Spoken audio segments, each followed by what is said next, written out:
Olá, como é que você está? Tudo bem? Nós estamos de volta aqui para mais uma edição do podcast Alergia Descomplicada com a doutora Isabela Jardim Leite. Tudo bem, Isa? Tudo bem, Wellington. Nosso projeto aqui é desmistificar um pouco esses assuntos sobre a alergia alimentar que castiga tantas pessoas e há tão pouca informação no mercado. Este é um trabalho educativo feito pela doutora Isabela Jardim Leite. Você pode mandar as suas dúvidas através do Instagram da Isa, que é @Isabela_Coach Nutriza, ou deixar nos comentários aqui do vídeo. Muito bem. A gente começa sempre comentando aqui o que saiu na mídia, o que as pessoas estão comentando por aí sobre alergia, para a gente poder falar sobre o assunto e trazer informações que talvez possam ajudar você na sua saúde. A primeira matéria aqui é de um site da Globo, se chama GQ, na parte de saúde, falando dermatite atópica, saiba o que é, suas causas e como melhorar. A matéria foi feita, Isa, porque dia 23 de setembro foi o dia de conscientização da dermatite atópica. Sim. Momento ideal para saber sobre essa doença. E aproveitando a onda, né, de informações aqui, nós tivemos também no dia 23, no portal Metrópole, a seguinte manchete: preconceito. 46% da população associam dermatite atópica à falta de higiene. Especialista explica que a doença não contagiosa carrega, vários preconceitos, um grande problema enfrentado pelos pacientes, se já não bastassem sofrer com aquela coceira. Com a própria dermatite. Terrível, né? Então, só para a gente dar um esclarecimento aqui, dermatite atópica é uma alergia que pode aparecer em qualquer lugar do corpo, por isso esse nome, né? Atópico, né? Sem lugar. Pele irritada com vermelhidão, erupções cutâneas, coceira intensa. E aí eles vão falando do preconceito que as pessoas vão relatando aos seus médicos, né? O levantamento foi feito ouvindo 1.001 pessoas de várias regiões do país com a idade média de 43 anos. E elas, para 47% delas, a condição é causada por maus hábitos de higiene. 46% creem que os pacientes não podem ter contato com crianças. 36% dos entrevistados para eles, 36%, para esses 36%, as pessoas com manifestações visíveis da doença não deveriam sequer sair de casa para enfrentar a escola ou o trabalho. E 33% acreditam que elas não poderiam usar transporte público. Meu Deus do céu. Que absurdo. Eu quero aproveitar e dizer que eu já senti isso na pele. Aliás, senti e sinto. Né? Por coincidência, além de eu ser nutricionista, especialista em alergias, eu tenho dermatite atópica. E quero aproveitar também para dizer que isso não tem nada a ver com falta de higiene. Muito pelo contrário até, porque o excesso de higiene, ou seja, a pessoa que toma vários banhos no dia, o que é muito comum nesse nosso calorzão, né, brasileiro, especialmente em algumas regiões que nem faz frio, né? Porque a gente que mora aqui ainda no interior de São Paulo, estado de São Paulo, aqui mais para o sul do país, ainda faz uns dias são mais geladinhos, mas o pessoal que mora em outras localidades aqui do país não faz frio nunca. Então, quer dizer, a gente muitas vezes não consegue ficar com um banho só, né? Eu, inclusive, mesmo tendo a dermatite atópica. Só que a dermatite atópica, uma das características principais da doença é a pele muito seca. E a pele muito seca, você não pode esfregar a bucha, você não pode usar sabão, qualquer sabonete, tomar um banho muito quente, né? Então, ao contrário, se a pessoa tiver muita higiene, ficar tomando 3, 4 banhos por dia, se esfregando e usando aqueles sabonetes que são mais abrasivos e tal, aí é que vai detonar de vez com a pele, né? E as causas da dermatite atópica também não tem nada a ver com contato, né? Muito pelo contrário, inclusive, a dermatite atópica, ela é multifatorial, né? E a gente diz, inclusive, que é uma doença que tem uma característica meio que própria, né?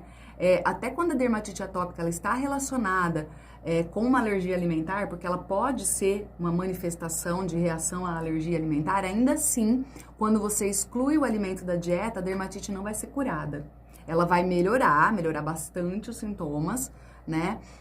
Mas não vai ser curada como acontece nas outras alergias, como a PLV, alergia a glúten, etc. Quando não reage com a PLV, né? Reage, por exemplo, com um sintoma gastrointestinal, esses sintomas tendem a melhorar, né?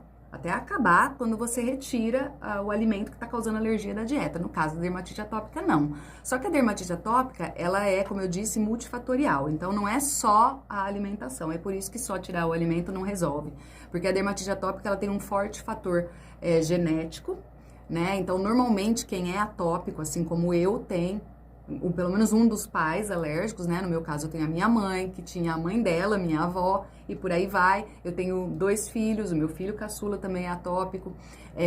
E a atopia, ou o gene da atopia, a gente costuma dizer que ele é a raiz de 5 problemas que são muito comuns. O gene atópico, então, está relacionado com 5 problemas que são muito comuns. A dermatite atópica, que é o que nós estamos falando, a bronquite, a sinusite, a rinite alérgica e a asma. E nem todo mundo que carrega esse gene vai ter a manifestação igual. Então, por exemplo, o meu filho caçula, ele teve asma no início, né, na primeira infância.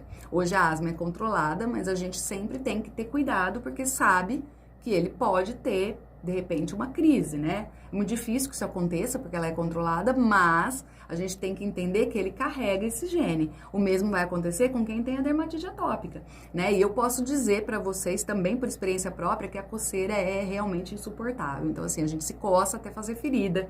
E às vezes, já que ela pode aparecer em várias áreas do corpo, pode acontecer que a pessoa desenvolva no pescoço, no rosto, e aí acaba chamando muita atenção das pessoas, né? Que acabam tendo esse tipo de preconceito que você leu aí, né? Eu me lembro que na infância, início de adolescência, eu tinha um pouco de vergonha também das feridas, mas em mim, na maior parte do tempo, aparecia nas pernas, nos braços, não era no rosto, né? Então, dependendo da roupa que eu estivesse usando, até dava pra dar uma escondidinha. Mas assim mesmo, é uma coisa que mexe muito com a qualidade de vida da gente, principalmente porque as coceiras, elas costumam se intensificar no período da noite. Então, a gente não consegue dormir direito, a gente se coça, a gente fica agitado, né? Aí se você sua, coisa que também é impossível nos dias de calor, né? A não ser que você fique num ambiente com ar-condicionado o tempo inteiro, mas aí o ar-condicionado também contribui para a pele ficar seca, então eu não sei o que é pior. Mas se você começa a suar, a dermatite piora também, né? Então começa a dar aquela coceira, aquela pinicada. Em algumas pessoas que são mais sensíveis, tem que tomar cuidado com o tipo de tecido que usa, o sabonete que usa. Olha, eu já passei dos 40, eu uso até hoje sabonete de recém-nascido. Sem perfume, sem nada, é o sabonete que eu uso para tomar banho. Então, sim, nós temos higiene, não é falta de higiene, mas precisa usar um sabonete específico, hidratante, hidratar a pele o tempo todo, né? Principalmente depois do banho. Qualquer hidratante? Não é qualquer hidratante. Normalmente são hidratantes que são vendidos em farmácia, não são aqueles hidratantes cosméticos, né, que vendem em supermercado, que tem perfume, não sei o que lá. O ideal, aliás, é que não tenha perfume, porque até o perfume pode irritar a pele. Então, aqueles hidratantes que são, assim, extremamente hidratantes, né, que eles têm um potencial hidratante maior e, de preferência, sem cheiro nenhum e que seja hipoalergênico, né? Porque existe também na fórmula já um cuidado para que ela seja uma fórmula hipoalergênica. Não tomar banho quente de jeito nenhum, porque a pele resseca muito. Tomar um banho assim de morno para frio, o que para algumas pessoas pode ser um pouco mais difícil.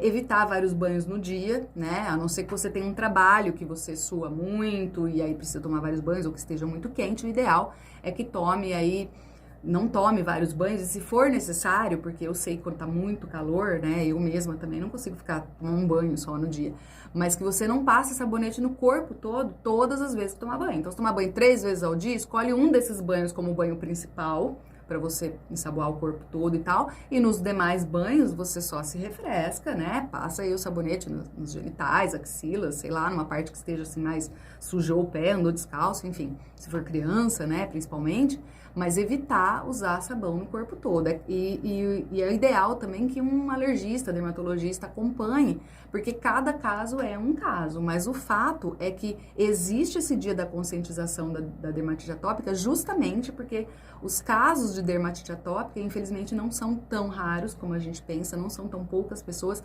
é uma doença ainda um pouco incompreendida, né? Tanto no sentido da gente não entender direito os sintomas, porque tem gente que é mais sensível, tem gente que não é, e a gente também tem períodos em que ela para de se manifestar.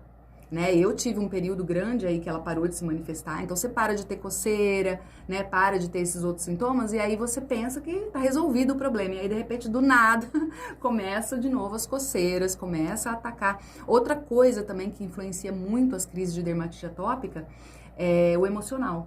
Então, quando a pessoa está muito estressada, né? Ou nós, mulheres, principalmente, que temos oscilações hormonais aí ao longo do mês, às vezes tem mulheres que depois tava com a dermatite atópica controlada e aí no puerpério, logo depois que teve nenê, ataca de novo por conta das mudanças hormonais. Às vezes acontece ao contrário, uma mulher que passou a gestação inteira com a dermatite atacada e aí depois que o bebê nasceu, cessa.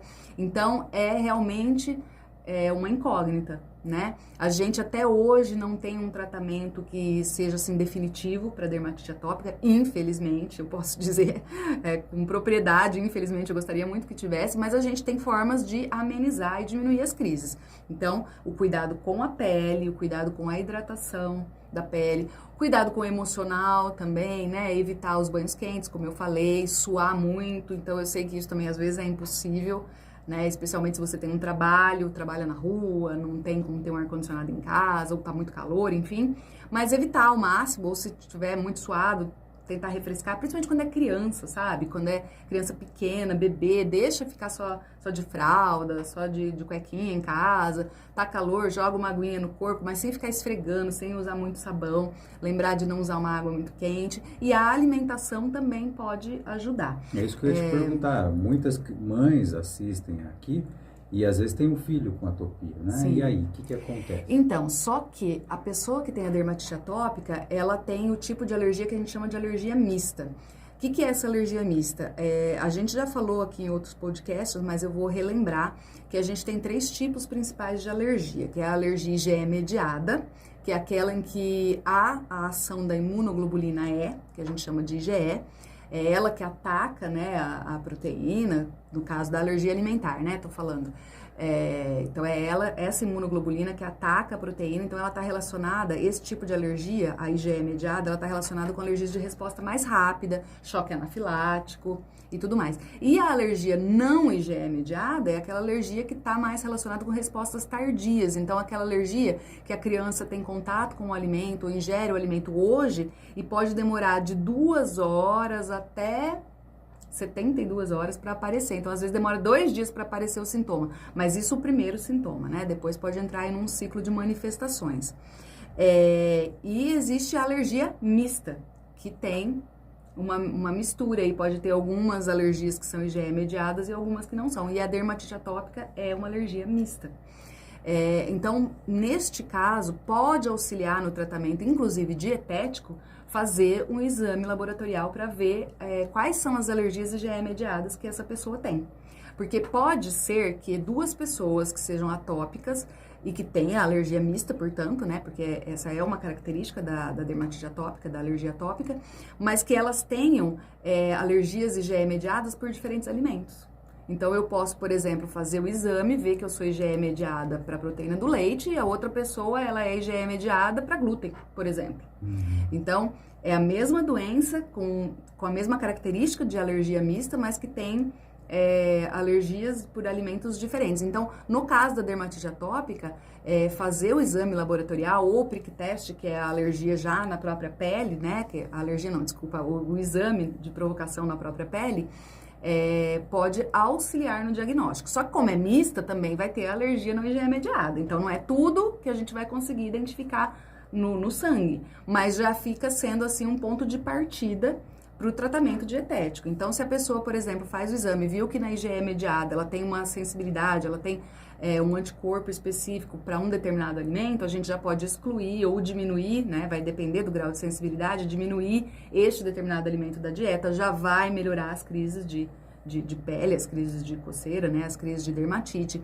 A gente pode, através de toda a anamnese, de todo o cuidado com o histórico de saúde do paciente, a gente pode desconfiar de alguns outros alimentos e também excluir. Aí, no caso da alergia não IgE mediada, ainda que seja alimentar, a gente vai ter que fazer o mesmo processo que a gente faz com uma pessoa que não tem dermatite atópica, mas que tem uma alergia alimentar. A gente vai fazer através de teste de provocação oral, através de estudo realmente do histórico da saúde da pessoa, aí tem que fazer um trabalho mais minucioso, né? Mas no caso da dermatite atópica, por ela ser uma alergia mista, a gente pode usar os dois. Aliás, na maioria das alergias alimentares, a gente usa realmente mais de uma ferramenta para fechar um diagnóstico, né? E aí, no caso da dermatite também. Então, aí a gente vai utilizar essas mesmas ferramentas para identificar quais são os alimentos que podem estar desencadeando, mas a dermatite atópica, ela costuma estar muito relacionada, por exemplo, com proteína de vaca, do leite de vaca. Não é 100% dos casos, mas costuma estar muito relacionada. Inclusive, é muito comum a criança, o bebê que tem a PLV, ele também ter problemas de pele, que não precisa ser necessariamente uma dermatite atópica, pode ser uma urticária, mas costuma estar muito relacionado. Então, é possível que, no caso da dermatite atópica, a gente diminuindo o leite ou tirando o leite, a gente diminui as crises também. Quer dizer, ela é multifatorial, como você Ela é disse. multifatorial. A pessoa pode ter problemas respiratórios, problemas de No pele, caso da atopia, se você atopia. diz. Sim. Problemas alimentares, quer dizer, É de multifatorial. fato deve haver um grupo de profissionais da saúde para poder... Deveria, né? Deveria. Mas infelizmente não é sempre que acontece dessa forma. Porque como eu disse, até para nós profissionais da saúde, a dermatite atópica ela ainda é um pouco... É uma incógnita porque é uma doença muito instável, multifatorial, com múltiplas formas de se manifestar, né? No caso da dermatite atópica, vai ser sempre na pele, né? Sempre essas características de pele muito seca, feridas, porque a gente se coça muito até sangrar, porque é uma coceira muito intensa, a pele muito irritada, e a pessoa irritada também, porque essas coceiras costumam dar principalmente à noite, aí a pessoa não dorme direito.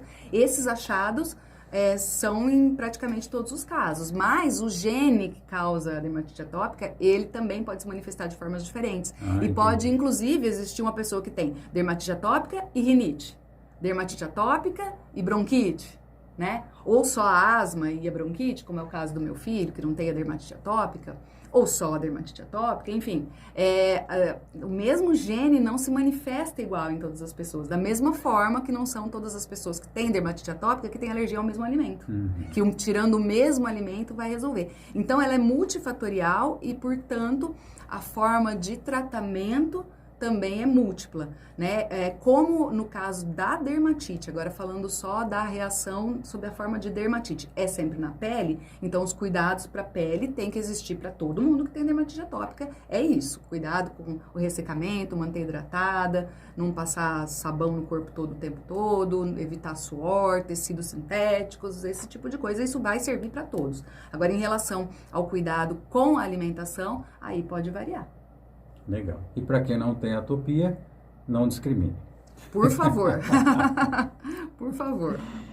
Uma segunda matéria que eu queria trazer aqui, Isa, é sobre intolerância à lactose. Nós já falamos sobre isso daqui, mas foi bem no dia 21 de setembro, o portal J+, trouxe intolerância à lactose, uma síndrome cada vez mais comum.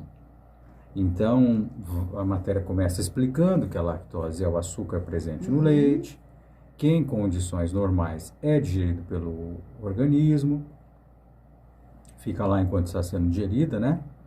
Quando há fabricação normal da enzima lactase. E o processo leva algumas horas, a lactose é quebrada em açúcares menores no intestino delgado, e estes açúcares são absorvidos, desaparecendo do intestino. E a matéria segue falando que a intolerância à lactose está diretamente relacionada à capacidade do organismo de processar essa substância. No caso, o açúcar do leite, que é essa lactose, né? Então, quando ele é mal digerido, a matéria segue falando que o composto vai se acumulando no intestino, fermentando com bactérias ali presentes, provocando desconforto abdominal, diarreia e gases. Enfim, bom, ele fala aqui dos bebês, e acho que é importante a gente falar dos bebês, mas eu queria que você falasse Há alguma previsão de quando a gente vai parando de produzir isso naturalmente? Sim. É claro, né, que quando se trata de saúde, corpo humano e etc., nem tudo a gente tem 100% de certeza e sempre pode existir uma exceção ou outra. Mas, de um modo geral, a grande maioria dos bebês não tem intolerância à lactose. É muito raro, porque justamente é o período em que a criança tem um organismo apto a receber o leite, né? Que no caso, o ideal, o leite materno. E o leite materno também tem lactose, né?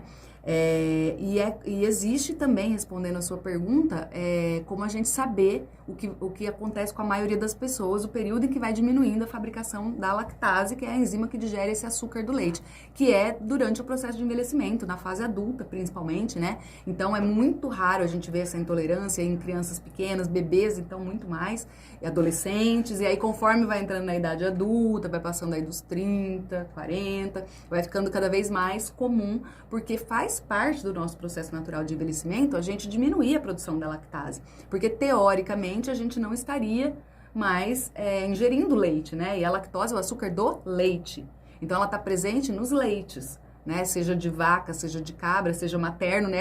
Essa é uma das pouquíssimas coisas que o leite materno e o leite dos outros leites, né, de outros mamíferos têm em comum, que é a presença desse açúcar. Então, sim, e tem aumentado, sim, cada vez mais os casos, eu acho que por dois motivos, né? Primeiro, pelo aumento do conhecimento disso. Eu acho que hoje em dia a gente sabe mais, a gente tem como identificar melhor os casos de intolerância à lactose, como talvez antigamente não tivesse. Então, as pessoas continuavam ingerindo a lactose e eu continuava com esses desconfortos e achava que era outra coisa, tratava de outra forma, né? Tomava algum medicamento para tratar a causa, ou melhor, o sintoma e não a causa. Então, esse é um dos motivos, né? A gente ter mais conhecimento, ter mais como ter uma chance aumentada de descobrir essa intolerância, faz com que os casos aumentem. Mas a gente também ingere muito mais alimentos que contêm a lactose, porque a pessoa pode até falar assim, mas eu depois de adulta nem tomo mais leite, mas e o tanto de alimentos que tem leite na composição, né? Então, eles têm também a lactose. Agora, é importante lembrar, mais uma vez, a gente sempre fala isso aqui, mas é bom lembrar que lactose não é a mesma coisa que a proteína do leite de vaca. A lactose é o açúcar do leite e a proteína é proteína. Então, quem tem intolerância à lactose não é alérgico, é um problema digestivo. É um problema que está relacionado com a fabricação ineficiente ou diminuída ou a falta dessa enzima que é a lactase, que digere a lactose. Então, é um problema digestivo, né? Então, para resolver, a pessoa pode tirar a lactose da dieta, e aí, nesse caso, sim, usar os produtos que são zero lactose, ou usar a própria enzima, né? Pode usar a enzima antes e depois ingerir o leite, ou enfim. Eu perguntei sobre essa produção, né, dessa lactase, que vai diminuindo com o tempo, porque eu tive uma experiência de desconforto e houve um período que eu parei de comer tudo que tinha leite. Eu fiquei um período vegano e depois voltei a comer. E a volta é terrível. Sim. Então, se você continuar comendo, você meio que vai continuando a produzir um pouco, mesmo com problemas. E se você para, ela de fato ela some? Ela some, exatamente. É exatamente isso que acontece, principalmente com a lactase especificamente, porque ela é a enzima, como eu disse, que é própria para a digestão do açúcar do leite. E a gente não deveria, né, ou pelo menos biologicamente falando, a gente não deveria estar tendo mais contato com leite, porque a gente mama na mãe até 2 anos de idade e depois, teoricamente, não precisaria, né? Nós seres humanos, somos a única espécie de mamíferos que continua tomando leite depois que já passou da idade de tomar leite. Ainda não toma leite da nossa espécie, né? Toma de outra. Então, é natural que o organismo vá diminuindo a produção de lactase. Agora, justamente pela lactase ela ser necessária somente quando a gente ingere leite, se você corta 100% completamente, o organismo para de fabricar. Só que ele volta, se você não tiver nenhum tipo de disfunção, ele volta, a tendência é ele voltar. Só que essa volta pode ser ineficiente para a quantidade que você gostaria de ingerir, né? Então, às vezes a pessoa, então eu vou comer um monte né? Vou tomar leite de manhã, à tarde, à noite, mais doce que vai leite, mais iogurte, mais queijo, que é pra eu ter, assim, um boom de lactose e aí começar a fabricar um monte de lactase. Não é assim, né? Não significa que essa fabricação vai ser proporcional. A gente tem um limite, né? Agora, sim, é fato que quando a gente exclui tudo, a gente para de fabricar a lactase. Tanto que a gente orienta, no caso de pessoas que têm intolerância, se for uma intolerância leve, que a pessoa não exclua totalmente ou não faça isso, pelo menos, de forma abrupta. Que ela vá aos pouquinhos. E a mesma coisa quando resolver voltar. Provavelmente, quando você voltou com tudo. E aí começa a sentir todos aqueles sintomas de novo, porque aí, de repente, cai aquele monte de lactose no seu organismo, no seu intestino, e cadê a enzima? E você estava falando de consumir enzimas. Sim. Como é que é o tratamento de quem tem essa intolerância à lactose, né? Existe algum medicamento? Por exemplo, a gente sabe, a pessoa toma um antibiótico, o antibiótico às vezes detona a flora intestinal. Enfim, eu estou imaginando que há alguma coisa que você possa fazer se você tiver com algum problema. Sim, o tratamento vai depender também do grau de intolerância, né? Mas, de um modo geral, excluir a lactose da dieta ou então, mas não excluir de repente, né? Tem que ter uma orientação para que você faça isso da forma correta e pode sim também o uso de enzima, porque se você toma a enzima antes de você tomar o leite, aí tudo bem, você vai ter a enzima lá, a hora que essa lactose chegar no seu intestino, a enzima já tá lá esperando para digerir e pronto, resolveu o problema. Agora, é claro, existem graus e graus de intolerância. Tem intolerâncias que são mais graves a ponto da gente realmente ter que excluir e a gente orienta até que não use a enzima, né? Porque às vezes a enzima pode ser insuficiente, ou então a gente orienta que a pessoa use a enzima, mas que ela só pode ingerir uma quantidade X de lactose por dia, né? Ou de leite, ou de, enfim, alimento que contenha lactose. E aí vai ser muito variável de caso para caso, mas de um modo geral, a intolerância é mais fácil de ser resolvida do que se fosse uma alergia, por exemplo, à proteína do leite de vaca, que é uma coisa completamente diferente da intolerância. Legal. Eu gostaria de aproveitar, desculpa te interromper, eu gostaria de aproveitar e fazer um comentário sobre uma orientação que eu tenho visto muitas mães receberem, que tem a ver com a lactose, né, e com a intolerância à lactose.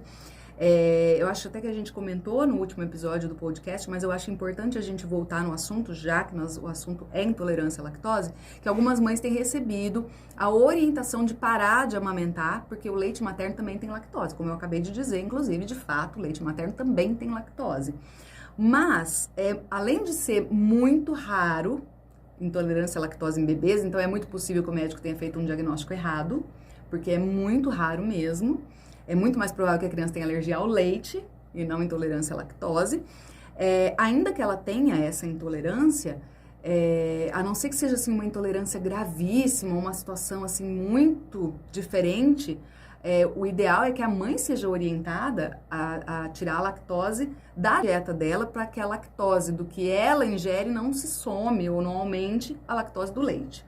Porque assim, o bebê ele tem um organismo que está pronto para receber aquele alimento foi feito para ele, né? Então, chega a ser antinatural você falar para a mãe não amamentar porque a criança está intolerante à lactose, né? É muito estranho isso, a gente não costuma orientar que a mãe pare de amamentar, e sim que ela adeque a dieta dela sempre, né? E eu, inclusive, vi a história de uma mãe, porque eu participo de alguns grupos e tem as mães que estão no meu programa também, então a gente troca algumas vivências, né, ali no grupo, até porque dentro do programa Chega de Alergia, a gente tem um grupo exclusivo só para quem está dentro do programa. E aí, neste grupo, eu faço mentorias mensais. Então, todo mês eu me reúno ao vivo com as mães e elas me perguntam as dúvidas que, porventura, não tenham sido discutidas, né, ou sanadas durante o próprio programa. Enfim, e aí uma das mães trouxe essa história pra gente de que o médico disse pra ela que a criança dela não reagia à proteína, né? No caso era uma criança PLV, que ela não reagia à lactose e proteína que passava no leite dela, que a criança só reagia ao que tinha, ela reagia a traços, mas não reagia ao leite dela, o que é muito incomum também, porque a criança que reage a traços, ela já é uma criança com grau de sensibilidade mais alto. Então, é muito comum que ela reaja, assim, à proteína que passa pelo leite materno. E aí a mãe ainda falou assim pra mim, e aí o médico falou que isso era um bom sinal, e aí depois eu pensei, nossa, mentira, porque o meu filho, durante todo o tempo que eu amamentava, ele tinha sinusite, ele tinha nariz escorrendo, vivia gripado, vivia com aquelas inflamaçõezinhas, infecçõezinhas respiratórias de repetição, então toda hora era uma otite, um nariz entupido, uma gripezinha, né? E aí ele falou, o médico falou pra mim, não, então para de amamentar. Eu parei de amamentar, nossa, sarou tudo. Aí, olha a confusão que essa mãe acabou fazendo por conta de uma orientação errada, de um profissional desatualizado ou não especializado, desinformado, enfim, que falou pra ela que a criança não reagia à proteína que era passada no leite ou à lactose, mas que ela então devia parar de amamentar, e a hora que parou de amamentar, sarou. Quer dizer, então, que ele reagia sim ao que estava passando no leite. Então, ela deveria ter sido orientada a fazer uma dieta e não a parar de amamentar. E eu tô dizendo essa história, que embora seja relacionada à proteína do leite, mas que eu vejo muito isso acontecer quando a questão é a lactose. Porque é porque o leite materno tem lactose, mas se for assim, o leite materno também tem proteína. Inclusive, algumas proteínas que tem no leite de vaca. O que muda é a quantidade. Né? Então, a gente tem, por exemplo, como a proteína principal do leite de vaca, a caseína. 80% do leite de vaca, da proteína do leite de vaca, é caseína. No leite materno também tem caseína, só que tem uma quantidade pequenininha. Enquanto no leite de vaca tem muito, então acaba sobrecarregando o organismo, né? O organismo acaba sendo uma proteína de difícil digestão. A gente tem no leite de vaca a alfa-lactoalbumina, no leite materno a lactoalbumina. Então, se esse é o pretexto para falar para uma mãe parar de amamentar, então a proteína também. Se seu filho tem alergia da proteína do leite, pare então de amamentar, porque no seu leite também tem caseína. Então, tem lactose no leite materno? Tem, mas a quantidade não é igual. E ainda mais se a mãe fizer uma dieta onde ela diminui. E uma dica, só para a gente fechar, uma dica para a mãe. O que ela tem que tirar? O que ela tem que prestar atenção se ela tiver numa situação dessa? Então, na verdade, a dieta tem que ser bem orientada também. Porque tem muita mãe que recebe a seguinte orientação do médico quando ela recebe a notícia, né, o diagnóstico de que a criança dela é a PLV e ela quer continuar amamentando, ou é um médico que não encoraja a parar de amamentar. Não, vamos continuar amamentando. E aí essa mãe pergunta, o que eu faço em relação à minha dieta? Para de comer leite e derivados. É só isso que o médico fala. É muito difícil um médico que explique em detalhes como que deve ser feita essa dieta. E uma outra coisa importante também é que quando você exclui um alimento, você deve compensar com outro. E aí essas mães acabam ficando tão inseguras, porque como elas não foram orientadas de maneira detalhada, elas às vezes deixam escapar algumas coisas que podem ter leite, não passou pela cabeça dela que tinha, porque ela não foi orientada. É uma dieta, assim, é uma dieta possível de seguir, fácil até de praticar, né? Simples, fácil não, simples de praticar, mas ela precisa ser bem orientada. E aí aí a criança continua reagindo, a mãe pensa que pode ser outra coisa que ela tá comendo e começa a excluir um monte de coisa da dieta. Casos assim também já aconteceram dentro do programa, dentro de mães que estão no programa, de mãe assim que chegou um momento que ela só tava comendo salada de alface, cenoura ralada, arroz branco e nem lembro qual que era a mistura, acho que era batata, não sei. Eu sei que assim, essa mãe, coitada, ela tirou quase tudo. Ela achava que o feijão tava dando alergia, que a carne tava dando alergia. Vocês imaginem isso pra uma mãe que tá amamentando. Quer dizer, ela já tá com as necessidades nutricionais aumentadas e ela, nesse caso aí, não tava suprindo nem as dela se ela não estivesse amamentando. Então, infelizmente, tem muita orientação errada. Então, a mãe, via de regra, sim, vai excluir leite e derivados da dieta dela, mas não é só isso, né? Vai depender do tipo de alergia, do tipo de reação que a criança tem. Então, não existe, assim, uma receitinha de bolo, né? Existem alguns cuidados, existe um passo a passo que vai servir para todo mundo. Mas não é uma receita que você simplesmente fala assim, exclui leite e derivados e tchau. Muito bem.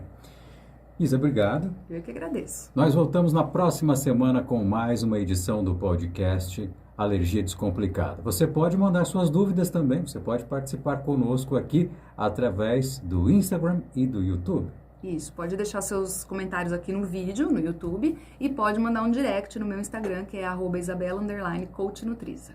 Muito bem. Para você que esteve conosco até agora, muito obrigado pela companhia e até mais. Até mais.